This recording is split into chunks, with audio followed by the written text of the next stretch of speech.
અત્યારે તો લોકોને વાપરવાની ટેવ પડી છે, થોડી બચત કરવાની ટેવ પાડી. આપણા પૂર્વજોને આ બચત કરવાની ખૂબ સારી ટેવ હતી અને એને કારણે તમે જુઓ, ભલે કદાચ આર્થિક રીતે બહુ સમૃદ્ધ નથી થઈ શક્યા, પણ એ લોકોએ જમીન જાળવી રાખી.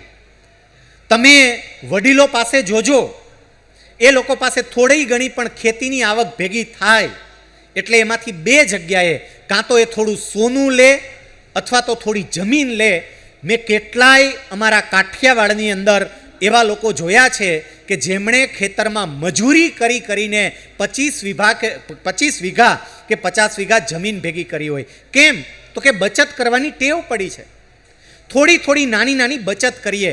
બહેનોને જો કે અનાયાસે સ્વભાવગત એ ટેવ પડી ગઈ છે, બહેનો બચત કરે છે, નાની બચત કરતા જાય છે. અને બહેનો બચત કરે છે એનો આપણને બધાને ખ્યાલ ક્યારે આવ્યો? 8મી નવેમ્બરે વડાપ્રધાન નરેન્દ્ર મોદીએ રાત્રે પ્રવચનમાં કહ્યું કે આવતીકાલથી નોટો બંધ. અને આપણને બધાને ખબર પડી કેટલી બચત કરે છે. મને ખબર નહોતી કે મારા ઘરમાં આટલા બધા પૈસા પડ્યા હશે. એ તો ટીવીમાં સમાચાર બધા જોયા એટલે ઘરવાળાએ તરત કીધું 50,000 છે, આપું? આમાં કેટલાય તે દિવસે આવ્યા હશે પૈસા. એમને બચત કરવાની ટેવ છે. તમે શાકભાજી માટે આપેલા 100 રૂપિયામાંથી પણ 20 રૂપિયાની બચત કેમ થાય એ એને ખબર છે ને એ 20 રૂપિયા શાંતિથી ક્યાંક ડબ્બામાં જતા રહે. નાની બચતની ટેવ પડી હોય તો પણ એનું શું પરિણામ આવે, મારે એની વાત કરવી છે અને વાસ્તવિક વાત કરવી છે. જરા ધ્યાનથી સાંભળજો. અમારે કાઠિયાવાડની અંદર સૌરાષ્ટ્રમાં ગોંડલની બાજુમાં રામોદ કરીને એક ગામ છે. એ રામોદ ગામની અંદર રહેતા એક પટેલ પરિવારના લગભગ 70 વર્ષની ઉંમરના એક દાદા રાજકોટની અંદર એના એક સગાવાલાને ત્યાં આવેલા. આ દાદા જેમને ત્યાં આવેલા એ ભાઈ રોજ સાંજે એક જગ્યાએ બેસવા માટે જાય. ત્યાં 10-12 વ્યક્તિઓ બેસે, અલગ અલગ પ્રકારની વાતો કરે. આ ભાઈની ઉંમર હતી નાની, એ લગભગ 40 વર્ષના હતા. આ દાદા એમના ફુવા થાય એટલે એમણે એમના ફુવાને એવું કહ્યું કે ફુવા, તમે ઘરે એકલા શું કરશો? અમે લોકો રોજ 1 કલાક બેસીએ છીએ, તમે અમારી જોડે બેસવા માટે આવો. પેલા 70 વર્ષના ગામડાના દાદા આ ભાઈને એવું કહે છે, પણ તમે બધાય જુવાનિયા હોય, હું ત્યાં આવીને શું કરીશ? એટલે આ ભાઈ એવું કહ્યું કે અમે બધા બેસીએ છીએ ને, ત્યાં એક તમારી જ ઉંમરના 70 વર્ષની ઉંમરના વાણિયા બાપા પણ આવે છે. આવો, તમે બે બાપા બેસજો, બે વડીલો બેસજો અને વાતો કરજો. હવે મૂળ વાત કહું છું. આ બંને વડીલો ભેગા થયા, એક વાણિયા બીજા પટેલ, એક રાજકોટના બીજા ગામડાના. એ બંને ભેગા થયા અને બંને વડીલો વાતે વળગ્યા. પેલા જે વાણિયા હતા એમણે પટેલ દાદાને એવું પૂછ્યું કે પરિવારમાં કોણ કોણ છે? એટલે સામે પેલા પટેલ દાદાએ જવાબ આપ્યો કે 2 દીકરાઓ છે, બંને દીકરાને પરણાવી દીધા છે, એમની ઘરે દીકરાઓ છે અને એ લોકો સુરતની અંદર રહે છે. હું અને મારા ઘરવાળા અમે બંને ગામડે રહીએ છીએ. પેલા વાણિયા દાદાએ એવું પૂછ્યું કે તમે 2 ગામડે રહો છો, દીકરાઓને બધા સુરત રહે છે, તો તમે ક્યારેય બીમાર પડો તો તમારા દીકરા સેવા કરવા, પેલા દીકરાની વહુ એ સેવા કરવા આવે ખરી? પટેલના દાદા એવું કહ્યું કે એમ સેવા કરવા સુરતથી તો ક્યાંથી આવે બિચારી. પછી વાણિયાના બાપા એવું પૂછ્યું કે તમે તમારા દીકરાની વહુને કંઈ રકમ આપો, પૈસા આપો? એટલે એ વખતે આ પટેલના બાપાએ એવું કહ્યું કે દિવાળીની રજા હોય ત્યારે દીકરો ને વહુ એ બધાય ગામડે આવે, નવા વર્ષે મને પગે લાગવા આવે ત્યારે 2 વહુને 100 રૂપિયાની નોટ આપું. વાણિયાના બાપા કે 100 રૂપિયામાં કોઈ સેવા કરવા ના આવે, 50,000નો દટ્ટો આપવો પડે તો આવે વહુ. 500-500ની નોટનો દટ્ટો આપો. પેલા પટેલ બાપા કે પણ આટલા બધા રૂપિયા કાઢવા ક્યાંથી? એ વખતે વાણિયા બાપાએ પૂછ્યું કે કેમ, તમારે કંઈ જમીન કે એવું નથી? તો કે જમીન તો છે, પણ 2 છોકરાને ભાગ પાડી દીધા છે, 2 છોકરાને જમીન આપી દીધી છે, મારી પાસે કાંઈ નથી હવે. તો કે તમારું જીવન નિર્વાહ કેમ ચાલે? એ વખતે આ પટેલના બાપા એવું કહે છે કે સુરતથી દર વર્ષે દિવાળી ઉપર દીકરાઓ જ્યારે આવે ત્યારે ખાધા ખોરાકીની રકમ મને આપી જાય અને એમાંથી અમારું આખું વરસ ચાલે. પેલા વાણિયાના દાદા કે ન કરે નારાયણ અને દીકરાઓને કંઈ તકલીફ પડે અને દીકરાઓ ખાધા ખોરાકીની રકમ ન આપી શકે તે વખતે તમારું શું થાય? કે એવો તમે કોઈ દી વિચાર જ નથી કર્યો. હવે સાંભળજો, પેલા વાણિયાનું આખું નાણાકીય આયોજન, એને આખું નાણાકીય આયોજન કેવું કર્યું તે. એણે એવું કહ્યું કે હવે મારી વાત સાંભળો. હું જ્યારે 18 વર્ષનો હતો, 18 વર્ષ પૂરા કર્યા અને મને સરકારી નોકરી મળી. 18 વર્ષ પૂરા કર્યા હતા, મારું 19મું વર્ષ ચાલે, મને સરકારી નોકરી મળી અને મારો પહેલો પગાર 80 રૂપિયા હતો. 1 મહિનો પૂરો થયો, 80 રૂપિયા રોકડો પગાર આવ્યો. એ વખતે રોકડો પગાર આપતા. 80 રૂપિયાનો રોકડો પગાર લઈ અને હું મારા પિતાજી પાસે ગયો અને મારા પિતાજીને, મારા બાપુજીને મેં 80 રૂપિયા પહેલો પગાર આપ્યો. એ વખતે મારા બાપુજીએ મને એવું પૂછ્યું કે બેટા તારો પગાર આ 80 રૂપિયા છે, એને બદલે સરકાર તને 70 રૂપિયા પગાર આપતી હોત તો તું આ નોકરી કરત કે ન કરત? અત્યારે 80 રૂપિયા લાવ્યો, પણ એને બદલે 70 રૂપિયા જ પગાર હોત તો તું નોકરી કરત કે ના કરત? પેલો કે કરું જ ને, સરકારી નોકરી થોડોક મૂકી દઉં. 70 રૂપિયા હોય તો પણ હું નોકરી કરું. અને એ વખતે મારા પિતાએ મેં એને આપેલા 80 રૂપિયામાંથી 10 રૂપિયાની એક નોટ કાઢી અને મારા હાથમાં મૂકી અને પછી મને એવું કહ્યું કે આજથી માની લે કે તારો પગાર 70 રૂપિયા જ છે, માની લે, આ 10 રૂપિયા તને આપ્યા. અત્યારે ને અત્યારે બેંકમાં જા અને બેંકમાં જઈ ખાતું ખોલાવ અને એમાં આ રૂપિયા જમા કરાવ. તારો આ પગાર છે જ નહીં, એટલે તારે જિંદગીભર આ પૈસા ઉપાડવાના નથી. ભૂલી જા, તું છે જ નહીં રકમ, તું 70 રૂપિયામાં નોકરી તો કરવાનો જ હતો. તો આ વધારાના 10 રૂપિયા, અને ખાલી વધારાના 10 નહીં, તારો પગાર જેમ જેમ વધતો જાય એ પ્રમાણે તારા પગારની રકમના 10% જેટલી રકમ કાઢી અને પોસ્ટ ઓફિસમાં મૂકતો જજે. તે વખતે સારું વ્યાજ મળતું. પેલા પટેલના બાપાએ પૂછ્યું ખરું કે 10 રૂપિયા ભેગા કરીને શું થાય? વાણિયાના બાપા કે સાંભળો જ ખરા, 10 તો શરૂઆત હતી, પણ પછી જેમ જેમ પગાર વધતો ગયો, પગારના 10% રકમ મારો પગાર એટલો ઓછો જ છે એમ માની અને એક બાજુ મૂકી દેતો. એ જે કંઈ પણ રકમ ભેગી થઈ, એનું જે કંઈ પણ વ્યાજ ભેગું થયું એ મેં ઉપાડ્યું નથી. અને અત્યારે એ બધી જ ભેગી થયેલી રકમ કુલ મળી અને 72 લાખ રૂપિયા છે. 72 લાખ. એ 72 લાખ રૂપિયામાંથી મને દર મહિને 60,000 રૂપિયા વ્યાજ મળે છે. એ 60,000ના વ્યાજમાંથી 30,000 મારા દીકરાની ઘરે દીકરો છે, એના નામનું ખાતું ખોલાવ્યું અને 30,000 અત્યારથી દર મહિને હું દીકરાના નામે જમા કરું છું, જેથી એનો અભ્યાસ બહુ સરસ રીતે ચાલે. બાકીના 30,000 દર મહિને મારી વહુના હાથમાં આપું છું, દીકરાની વહુના હાથમાં, કે લે બેટા, તું અમને બંનેને સાચવે છે એટલે તને ભેટ. દીકરાની વહુને આપી દઉં છું, રાખતો જ નથી, મારે રાખીને શું કરવાનું? સરકારી નોકરી કરતો એટલે 17,000 રૂપિયા દર મહિને પેન્શન મળે છે. અને 17,000 રૂપિયાનું જે દર મહિને પેન્શન મળે છે, એ 17,000ના પેન્શનમાંથી અમને તો ખર્ચ માટે 2,000ની જ જરૂર પડે, કારણ કે બાકી તો દીકરો બધી વ્યવસ્થા કરે છે. ક્યારેક વાપરવા હોય તો 2,000 માંડ જોઈએ. બાકીના 15,000 મારી એક દીકરી છે, દીકરીને પરણાવી છે.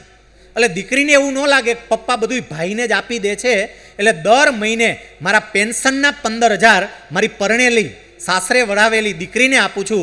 અને એમાંય પાછો જમાઈ વાપરી ન જાય ને, એટલે ફિક્સ ડિપોઝિટ કરીને રસીદ જ આપું. એ હારો વાપરીને ક્યાંથી જાય પાછું? FD કરીને દઉં છું. તમે જુઓ એનું આયોજન તો જુઓ, કેવું અદ્ભુત આયોજન છે. અને આપણે તો આવ્યા નથી ને ગયા નથી, આવ્યા નથી ને ગયા નથી. મહિનાની છેલ્લી તારીખે કેટલાક તો ગોતતા હોય, કોઈ પાસે હોય તો કેજો થોડા ઘણા. મારે તમને એ કહેવું છે કે બચત કરવાની ટેવ પાડજો. અને આ બચત કરવાની પડેલી ટેવ મુશ્કેલીના સમયે એટલી ઉપયોગી થશે, તમે કલ્પના પણ નહીં કરી હોય સાહેબ. હું જ્યારે જુનાગઢ જિલ્લા પંચાયતની અંદર હિસાબી અધિકારી તરીકે નોકરી કરતો, મારો એક કર્મચારી અત્યંત પ્રામાણિક ક્લાર્ક હતો. અત્યંત પ્રામાણિકતાથી નોકરી કરે. એની દીકરીના લગ્ન હતા અને દીકરીના લગ્નની કંકોત્રી લઈ અને મને કંકોત્રી આપવા માટે આવ્યો. પછી મેં કંકોત્રી જોઈ, મને વિચાર આવ્યો કે આ ભાઈ અત્યંત પ્રામાણિકતાથી નોકરી કરે છે, એ ક્લાર્ક છે, એને આવકના બીજા કોઈ સાધનો નથી, માત્ર પગારમાંથી એ પોતાનું પૂરું કરે, તો એને દીકરીના લગ્ન પ્રસંગે કદાચ મુશ્કેલી હશે, તો આપણાથી થોડી ઘણી મદદ થઈ શકે, એટલે આપણે એને પૂછીએ. મેં એને એવું પૂછ્યું કે દીકરીના લગ્નની તૈયારી થઈ ગઈ? મને કે હા સાહેબ.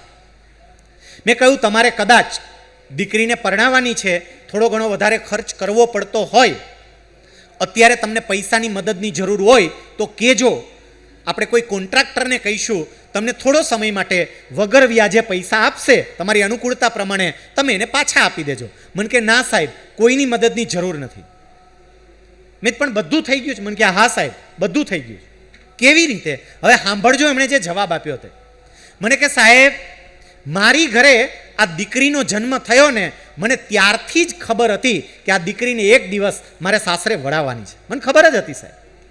અને એટલે દીકરીનો જન્મ થતાની સાથે જ મેં એક સંકલ્પ કરેલો, જ્યારે પગાર થાય એટલે બેંકમાંથી પૈસા ઉપાડી સૌથી પહેલાં સોનીની દુકાને જવાનું, અને સોનીની દુકાને જઈ જે ભાવ ચાલતો હોય તે 1 ગ્રામ કાચું સોનું લઈ લેવાનું, 1 ગ્રામ કાચું સોનું લેવાનું. મારો તે વખતનો એ કે જે પગાર હતો, પગાર વધતો ગયો, સોનાનો ભાવ વધતો ગયો, હું 1 ગ્રામ કાચું સોનું લઈ શકતો. ક્યારેક થોડીક વધારે રકમ હોય તો 2 ગ્રામ સોનું લઈ લઉં. એમ કરતાં કરતાં અત્યાર સુધીમાં મેં 32 તોલા સોનું ભેગું કર્યું છે. અને સાહેબ, એ 32 તોલામાંથી હું 12 તોલા દીકરીને આપવાનો છું, અને બાકીના 20 તોલામાંથી આખા લગ્ન પતી જશે બધું. કેટલું અદ્ભુત આયોજન! અહીંયા જેટલા દીકરીના બાપ બેઠા હોય, મારે કહેવું છે, અત્યારથી બચતની ટેવ પાડો. એના ઉચ્ચ અભ્યાસ માટે, લગ્ન માટે તો ઠીક સમજીએ, આપણે ખોટા ખર્ચા નથી કરવા, પણ એના ઉચ્ચ અભ્યાસ માટે, આપણા ભવિષ્ય માટે. એટલે આ મારે બીજી વાત જે કહેવી હતી તે, થોડી બચતની ટેવ પાડીએ. આપણે જે ચર્ચા કરીએ છીએ કે જીવનમાં સુખી થવા માટે, તો કે સૌથી પહેલી આ નાણાકીય તંદુરસ્તી, અને નાણાકીય તંદુરસ્તી લાવવી હોય તો એના 3 ઉપાયો પૈકી મેં એક ઉપાય આપને કહ્યો, આવક હોય એ જ પ્રમાણે ખર્ચ કરો, થોડીક બચતની ટેવ પાડો.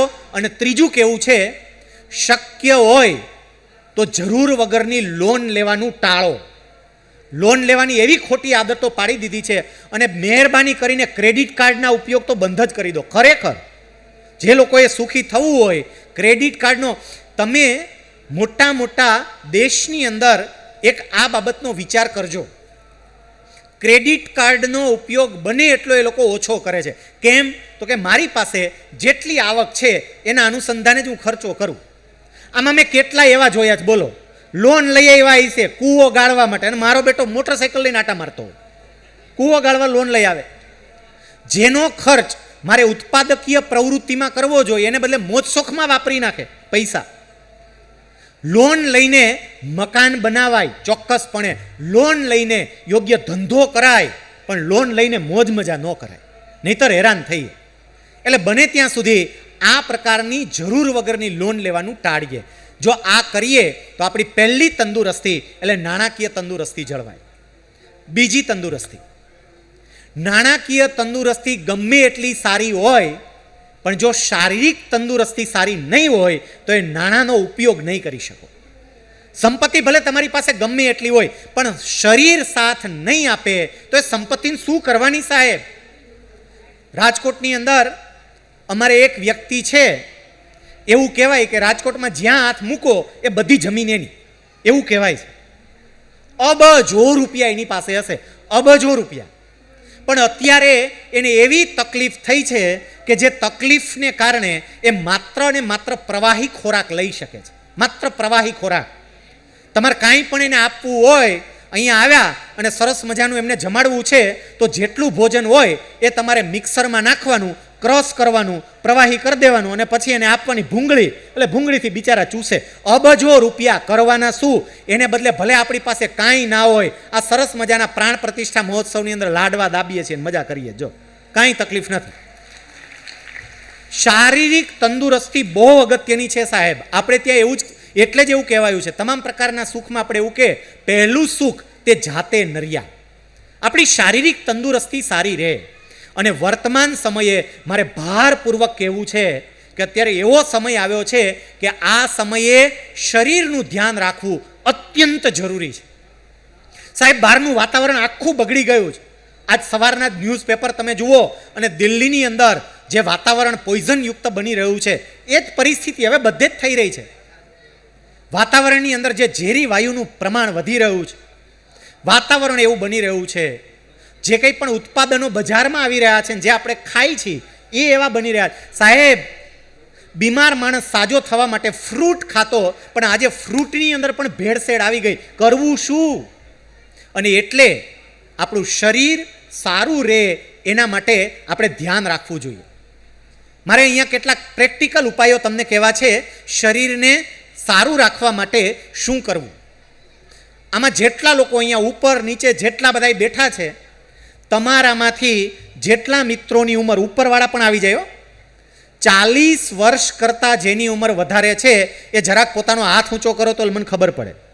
જેટલા 40 વર્ષ ઉપરના છે તે, ઓકે, આપનો આભાર, હાથ નીચે લઈ લો. હવે તમારા માટે નવા વર્ષનું એક સોનેરી સૂત્ર, ધ્યાનથી સાંભળજો. 40 વર્ષ પછી રોજના 40 મિનિટ, 40 તો જ 40, આટલું યાદ રાખજો. વોકિંગ ચાલુ કરો. જે લોકો શારીરિક શ્રમ ન કરતા હોય તે, જે લોકો ખેતી કામ કરતા હોય એની કંઈ વાત નથી. હવે જો કે ખેતીમાંય પૂરું થઈ ગયું ભાઈ, મજૂર દ્વારા કરાવે કે ગોધરાના બોલાવો, ગોધરાના. આપણે તો કે આપણે મોટરસાઇકલ લઈને આટા મારશું બસ.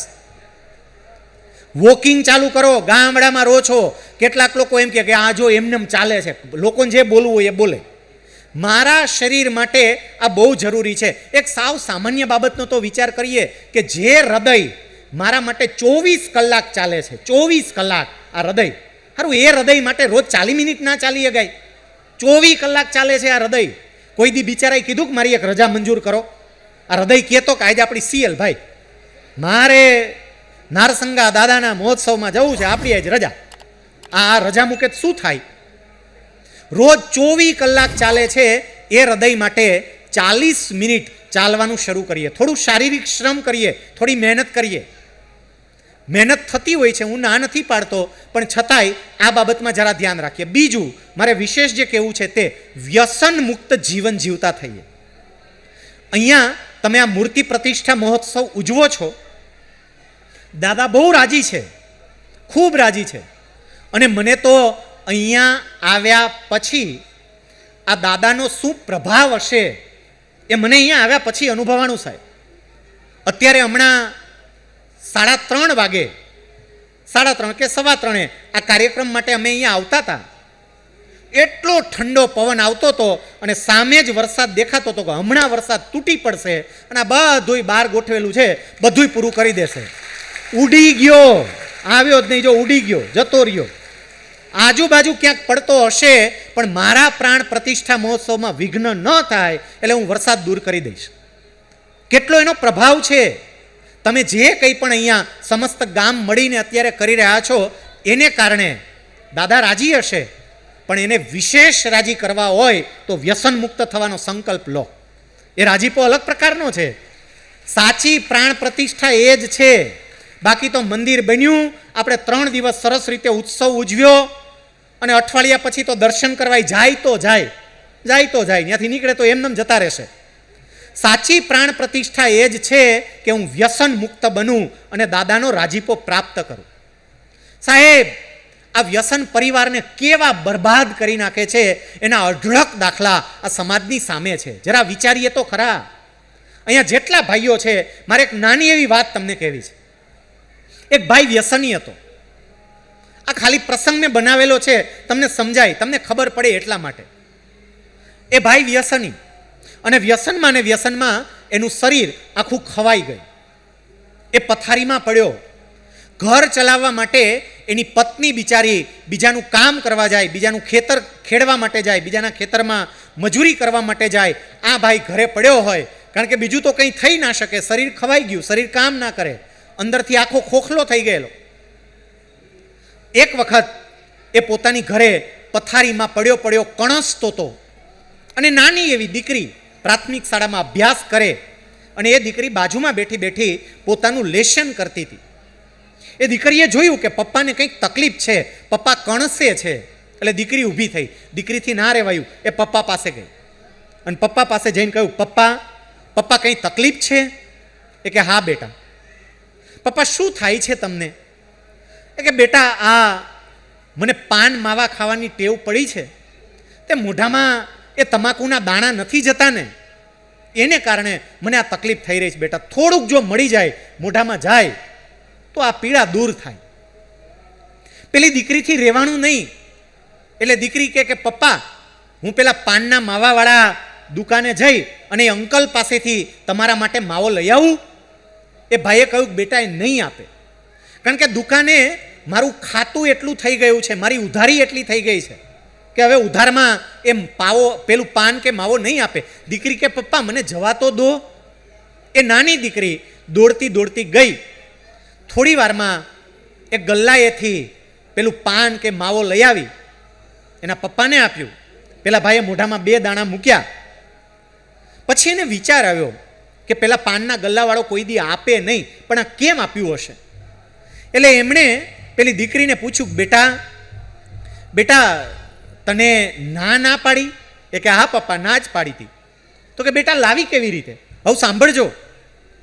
એ દીકરી કે પપ્પા તમને જે પ્રમાણે તકલીફ થતી હતી મારાથી એ જોવાતું નહોતું, એટલે પછી મેં એ પાનના ગલ્લાવાળા અંકલને મારા પગનું એક ઝાંઝરું કાઢી અને એને આપ્યું ને એવું કહ્યું કે તમે આ ઝાંઝરું લઈ લો પણ મને માવો આપો, કારણ કે મારા પપ્પા પીડાય છે. હવે આગળ સાંભળજો, જે કેવું છે ખરો મર્મ હવે આવે છે. પેલી દીકરી એના પપ્પાને એવું કહે છે, પણ પપ્પા મારે એક વાત તમારી પાસેથી જાણવી છે. પેલા ભાઈ કે બોલ ને બેટા. એ કે પપ્પા આબરૂ એટલે શું? આબરૂ એટલે શું? એટલે પેલા ભાઈએ પૂછ્યું, કેમ બેટા તું આવું પૂછે છે? એ કે પપ્પા એ પાનના ગલ્લાવાળા ભાઈ એવું કહેતા હતા કે તારા બાપાએ વ્યસન નથી મૂક્યું, એને કારણે તારે ઝાંઝરું વેચવાનો વારો આવ્યો છે, પણ હજી તારો બાપો નહીં સુધરે તો એક સમય એવો આવશે કે તારી આબરૂ વેચવાનો વારો આવશે. પેલો ભાઈ એકદમ શૂન્ય મનસ્ક થઈ ગયો. મારે ખાલી એટલું કહેવું છે કે વ્યસન કરતી વખતે દીકરીના ઝાંઝરાનો વિચાર કરજો. દીકરીનું ઝાંઝરું નજર સમક્ષ જરા જોજો. અને મોટા ભાગે મને એ ખબર છે પાછી કે વ્યસન માત્ર અને માત્ર દેખાદેખીને કારણે આવી જાય. પહેલાં તો હતું જ નહીં કોઈ પાસે, અને આવ્યું શું કામ ખબર છે? પોતાને મર્દ સાબિત કરવા માટે. ઘણા લોકો આ પુરુષો છે સાદો, જો બિચારું સાદું કે આ તો બાયડી જેવો છે, આ નો આ લઈ ગયો બાયડી છે, એ આમ ઢાંકણા ખોલતો હોય બોટલના, સિગરેટ બિગરેટ પીતો હોય તો એને કહેવાય કે આ મરદ માણા બાપ. સમજી રાખજો, આ વ્યસનને કારણે આપણું સામાજિક જીવન, આપણું આર્થિક જીવન બધું જ બરબાદ થઈ જાય છે. અને એટલે આ બીજી તંદુરસ્તી, શારીરિક તંદુરસ્તી, એ પણ આપણે પ્રાપ્ત કરીએ. ત્રીજી તંદુરસ્તી એ છે માનસિક તંદુરસ્તી. હવે અત્યંત મહત્વની વાત ઉપર હું જાઉં છું. એટલું સમજજો કે તમારી પાસે ગમે એટલી સંપત્તિ હોય, એટલે તમારી આર્થિક તંદુરસ્તી, નાણાકીય તંદુરસ્તી ખૂબ સારી હોય, તમારું શરીર પણ હુષ્ટપુષ્ટ હોય, એકદમ 6 પેક બોડી હોય, મસ્ત સલમાન ખાન જેવું, તમારી શારીરિક તંદુરસ્તી પણ અદ્ભુત હોય, પણ જો તમારી માનસિક તંદુરસ્તી ન હોય તો બેય નકામી. આગળની બેય તંદુરસ્તી કંઈ કામની જ નહીં. માનસિક તંદુરસ્તી જ બરોબર ન હોય, મન જ ઠેકાણે ના હોય. એક આ બાબત જરા સમજવા જેવી છે, એટલે વિશેષ ભાર આપીને અઘરી વાત છે, પણ હું તમને સરળતાથી એ સમજાવવા માટેનો પ્રયત્ન કરીશ. મિત્રો સમજી રાખજો, આ દુનિયામાં વ્યક્તિઓને જેટલા કંઈ પણ દુઃખો છે એમાંથી મોટા ભાગના દુઃખનું કારણ મન છે. દુઃખ અહીંથી આવે છે. કેટલીય વ્યક્તિઓ પાસે કશું જ નહોતું અને છતાંય એને જે અદ્ભુત આનંદ હતો, મીરાજી, નરસિંહ મહેતા, કબીર, આ બધાને જરા વિચારો, કશું જ નહીં, બધું છોડી દીધેલું, અને છતાંય એનો આનંદ જુદી જાતનો હતો. અને કેટલીય વ્યક્તિઓ પાસે બધું જ હોવા છતાં પણ વ્યક્તિ આપઘાત કરે છે. કેમ? તો કે મનની તંદુરસ્તી બરોબર નથી. મારે આજે તમને એ કહેવું છે કે તમે મનથી જેવું વિચારશો તમારા જીવનમાં બધું જ એવું બનશે. આ સમજી રાખજો. આની તાકાતનો તમે ક્યારેય વિચાર નથી કર્યો. અહીંયા જેટલા યુવાન મિત્રો બેઠા, મારે યુવાનોને કહેવું છે કે તમારી અદ્ભુત તાકાત છે, પણ એ તાકાતને કોઈ દી અજમાવી જ નથી. બોલો, આ વિસ્તારની ખાસિયતની મને ખબર છે. કોઈ પણ યુવાનને કયો તારે શું કરવું છે, તો કે તલાટી બનવું, શિક્ષક બનવું. બસ બે જ સપના જોવે, કાં તો તલાટી બને કાં તો શિક્ષક બને. સરકારી નાની નોકરી મળી જાય એટલે પૂરું. અદ્ભુત ક્ષમતા પરમાત્માએ આપી છે. જરા મોટો કૂદકો મારતા શીખો, નાનો કૂદકો નહીં. ક્ષમતા છે, પણ મનથી આપણે સામાન્ય માની અને બેસી ગયા છે. મારે એક ભારતની દીકરીની વાત કહેવી છે, જરા કાન ખોલીને સાંભળજો. ઉત્તર પ્રદેશના લખનૌમાં રહેતી અરુણિમા સિંહા. આ અરુણિમા સિંહા નામની દીકરી એ બાસ્કેટબોલ અને ફૂટબોલની બહુ જ સારી એ પ્લેયર હતી, ખેલાડી હતી. અને એક મેચ રમવા માટે એ લખનૌથી ટ્રેનમાં દિલ્હી આવતી હતી. ગળામાં સોનાનો ચેન પહેરેલો, ડબ્બામાં 4-5 વ્યક્તિઓ એવી કે જેની દાનત બગડી અને એણે એકલતાનો લાભ લઈ અને આ છોકરીનો સોનાનો ચેન ખેંચવા માટેનો પ્રયત્ન કર્યો. દીકરીએ પ્રતિકાર કર્યો અને પ્રતિકાર કરવામાં આ લોકોએ એ છોકરીને ઉપાડી અને ચાલુ ટ્રેને બહાર ફેંકી દીધી. જરા કલ્પના કરો, દીકરી અને ચાલુ ટ્રેને એ બહાર ફેંકાઈ છે. ભગવાનને કરવું ને બરાબર એ જ વખતે બાજુના પટ્ટા પરથી એક ટ્રેન પસાર થઈ. આ છોકરી હજી તો ઊભી થાય કે કંઈ વિચારે એ જ પહેલાં ટ્રેન એના પરથી પસાર થઈ. એનો એક પગ કપાઈ ગયો, બીજા પગના 2 હાડકાં એનું પેન્ટ ચીરીને બહાર આવી ગયા. આખી રાત એ છોકરી ત્યાં કણસતી રહી, કારણ કે અંધારી જગ્યા હતી. એ બેભાન થઈ જાય, ભાનમાં આવે, બેભાન થઈ જાય, ભાનમાં આવે. આખી રાત એને એવી રીતે વિતાવી. સવારે કોઈનું ધ્યાન પડ્યું, એ છોકરીને હોસ્પિટલમાં દાખલ કરી. પછી તો પરિવારને સમાચાર મળ્યા, એના પર ઓપરેશન થયું. એક પગ કાપી નાખવામાં આવ્યો, બીજો પગ એમાં 2 સળિયા બેસાડવામાં આવ્યા. એના કરોડરજ્જુમાં 3 ફ્રેક્ચર હતા. અને ડૉક્ટરોએ એવું કહ્યું કે આ છોકરી હવે જીવનમાં ક્યારેય એના પગ ઉપર ઊભી નહીં રહી શકે. ક્યારેય આ છોકરી હવે ચાલી નહીં શકે કોઈના ટેકા વગર, કારણ કે કરોડરજ્જુમાં ફ્રેક્ચર છે. આ વાત જ્યારે પરિવારના બધા સભ્યોએ જાણી, છોકરીને પણ એ ખબર પડી ગઈ. પણ સૌથી વધારે દુઃખી આ છોકરીની મમ્મી હતી. અને એક વખત જ્યારે રૂમની અંદર હોસ્પિટલમાં જ એની મમ્મી રડતી હતી, છોકરીએ તરત જ એની મમ્મીને પૂછ્યું, મમ્મી રડે છે કેમ? એની મમ્મી એવું કહે છે કે બેટા તારા માટે અમે કેટલા સપના જોયા હતા, પણ આ એક જ ઘટનાને કારણે અમારા બધા જ સપના ભાંગીને ભૂક્કો થઈ ગયા. બેટા કેટલા સપના જોયા હતા તારા માટે. અને એ વખતે આ દીકરી અરુણિમા, સાહેબ જરા કલ્પના તો કરજો, એનો એક પગ કપાઈ ગયો છે, બીજા પગમાં 2 સળિયા ફિટ કરેલા છે અને કરોડરજ્જુમાં 3 ફ્રેક્ચર છે, જે પથારીમાં સૂતી છે, બેસી પણ નથી શકતી. પણ એ છોકરી એની મમ્મીને હિંમત આપતા એવું કહે છે કે મમ્મી તને ડૉક્ટરમાં વિશ્વાસ છે કે તને ભગવાનમાં વિશ્વાસ છે? પેલી છોકરી કે બેટા ભગવાનમાં વિશ્વાસ છે. એ કે તો પછી ભગવાનની વાત માનને. ભગવાન એવું કહે છે કે માણસ પ્રયત્ન કરે અને ભગવાનની કૃપા એમાં ભળે તો એક આંધળો માણસ જોઈ શકે, એક લંગડો માણસ પર્વત ચડી શકે, એક મૂંગો માણસ વેદો બોલી શકે. મમ્મી આ ડૉક્ટરોએ આવું કહ્યું ને, પણ મમ્મી આજે આ હોસ્પિટલમાં તારી હાજરીમાં હું સંકલ્પ કરું છું કે હું ન કેવળ મારા પગ ઉપર ઊભી થઈને ચાલીશ, પણ આ જગતનું સૌથી દુર્ગમ શિખર જેને કહેવામાં આવે છે એવું માઉન્ટ એવરેસ્ટ એ સર કરીશ અને માઉન્ટ એવરેસ્ટ સુધી પહોંચીશ. આવો સંકલ્પ કર્યો એ છોકરીએ. ઘણાઈને એવું લાગ્યું કે આ છોકરીનું મગજ ચસકી ગયું છે એટલે આવી વાતો કરે છે, પણ એ છોકરી એને સંકલ્પ કર્યો કે મારે માઉન્ટ એવરેસ્ટ સર કરવું છે. સાહેબ આ કોઈ સામાન્ય વાત નહીં. આપણે નાનો પર્વત ચડવા ગયા હોય તો પણ આવીને 3 દિવસ આરામ કરીએ છીએ. આને તો પગ નથી. ડૉક્ટરે કહ્યું કે એના પગ ઉપર ક્યારેય ઊભી નહીં રહી શકે, ચાલી નહીં શકે. એ છોકરી માઉન્ટ એવરેસ્ટ સર કરવાનો સંકલ્પ કરે. 4 મહિના એ હોસ્પિટલમાં રહી. 4 મહિના પછી એને રજા મળી, એ ઘરે આવી. જે પગ કપાઈ ગયો હતો એનો આર્ટિફિશિયલ પગ એટલે ડુપ્લિકેટ પગ તૈયાર કરવામાં આવ્યો. કારણ કે પગ છે ને એ 7 ગોઠણથી ઉપરના ભાગે કપાયેલો હતો, ગોઠણ પાસે. એટલે આખો એક આર્ટિફિશિયલ કૃત્રિમ પગ તૈયાર કર્યો, ડુપ્લિકેટ પગ તૈયાર કર્યો. એ માંડ ટેકા સાથે ચાલે. ધીમે ધીમે ચાલતી થઈ, પછી એને માઉન્ટ એવરેસ્ટ સર કરવો તો એના માટે એને ટ્રેનિંગ લેવી પડે પર્વત ચડવા માટેની. એ ટ્રેનિંગ કેમ્પમાં જોડાણી. એની સાથેના બાકીના લોકો કહેતા કે બેટા છોડી દે, ના થાય બેટા, લોકો બધી વાતો કરે પણ થોડુંક પ્રેક્ટિકલ બનવું પડે, આ શક્ય નથી, તારાથી નહીં પહોંચાય, તો આવા સપના જોવાનું રહેવા દે. પણ આ છોકરી એક જ વાત કે કોઈ આવી વાત કરતા જ નહીં, મારા મનને મારે નબળા વિચાર આપવા જ નથી, કોઈ આવી વાત કરતા જ નહીં, હું માઉન્ટ એવરેસ્ટ સર કરવાની જ છું.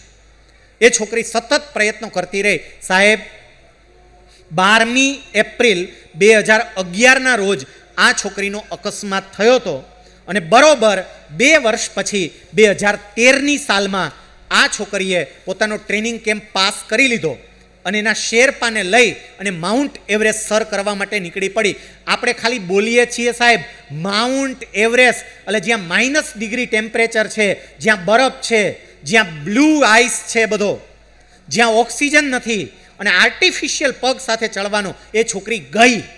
અને ગઈ એટલું નહીં, માત્ર 2 જ વર્ષની અંદર, એક્સિડન્ટના 2 વર્ષમાં એ છોકરી માઉન્ટ એવરેસ્ટ સુધી પહોંચી અને એને સાબિત કરી દીધું કે મનથી નક્કી કરો એ બધું થાય. સાહેબ, દુનિયાની પહેલી એવી વ્યક્તિ અરુણિમા સિંહા કે જે આર્ટિફિશિયલ પગ સાથે માઉન્ટ એવરેસ્ટ સુધી પહોંચી. યુટ્યુબની અંદર બીજું કેટલુંય જુઓ છો. મારે યુવાન મિત્રોને, યુવાન ભાઈઓને બહેનોને કહેવું છે, આજે કાર્યક્રમ પૂરો થાય પછી યુટ્યુબની અંદર અરુણિમા સિંહા ઇન્ટરવ્યૂ એમ સર્ચ આપજો. 20 મિનિટનો આ દીકરીએ આપેલો ઇન્ટરવ્યૂ, અને જે અનુભવ થયા એ અનુભવની આખી વાત કરી છે. આપણને ખ્યાલ આવે કે આપણી પાસે કેટલી મોટી તાકાત છે, પણ આપણે એનો ઉપયોગ કરતા જ નથી. અને આ અરુણિમાની એકની વાત નથી સાહેબ, ઢગલા બંધ. ગઈકાલની રાતની જો વાત કરું, ગઈકાલે રાત્રે હું ટીવી ઉપર કોણ બનેગા કરોડપતિ કાર્યક્રમ જોતો હતો. કોણ બનેગા કરોડપતિ કાર્યક્રમની અંદર ગઈકાલે આપણી 2 ભારતીય રમતવીરો, એમને કર્મવીર એપિસોડ અંતર્ગત અમિતાભ બચ્ચને હોટ સીટ પર બેસાડેલું. એક હતી હિમા દાસ અને બીજી હતી પેલી પૂતી. આ બંને પૂતીચંદ, આ બંને હતા. એમાં પૂતીચંદ જે પોતાની વાત કહેતી હતી, આપણે સાંભળીએ તો આંખમાં આંસુ આવી જાય. એ કે મારા ઘરની અંદર ખાવા માટે કાંઈ જ નહોતું, કાંઈ જ નહીં, પણ મેં નક્કી કર્યું કે મારે ગમે એમ કરીને રમતવીર બનવું છે. અને તે વખતે મને ખાલી એટલું જાણવા મળ્યું હતું કે તમારે રમતવીર બનવું હોય તો તમારા શરીરની અંદર પૂરતું પ્રોટીન મળવું જોઈએ, તમારા શરીરને સારો ખોરાક મળવો જોઈએ. મારા ઘરમાં તો ખાવાના સાંસા હતા, સારો ખોરાક ક્યાં મળે, કેવી રીતે મળે. એટલે આજુબાજુમાં મને કોઈ પણ જગ્યાએ ખબર પડે કે ફલાણી જગ્યાએ લગ્ન છે તો વગર આમંત્રણે કોઈને ખબર ન પડે એવી રીતે દીકરી હોવા છતાંય હું પહોંચી જતી અને છુપાઈને જમી આવતી. અને એવી રીતે મેં મારું શરીર બનાવ્યું. પણ મેં નક્કી કર્યું હતું કે મારે એક વખત ભારતને પેલો ગોલ્ડ મેડલ અપાવવો છે, અને એ છોકરી વર્લ્ડ ચેમ્પિયન બની અને ભારતને ગોલ્ડ મેડલ એને અપાવ્યો. મનથી નક્કી કરીએ એ બધું જ થાય. આપણા જીવનમાં જે કંઈ પણ તકલીફો પડે છે ને, સમજી રાખજો, મોટા ભાગની તકલીફો આ મનને કારણે પડે છે, નબળા મનોબળને કારણે. એક બીજી ઘટના મારે કહેવી છે. મને વાંચવાનો બહુ શોખ. મારી ઘરે મેં લગભગ 3000 પુસ્તકોની લાઇબ્રેરી બનાવી છે, પર્સનલ લાઇબ્રેરી. મેં પોતે 29 જેટલા પુસ્તક તો લખ્યા છે. મને ગમેલું એક બહુ સરસ મજાનું અંગ્રેજી પુસ્તક, એ પુસ્તકનું નામ છે અનલિમિટેડ પાવર. એન્થોની રોબિન્સનું લખેલું આ પુસ્તક વિશ્વમાં બહુ વંચાયું. એ પુસ્તકની મારે ઘટના કેવી છે સાંભળજો.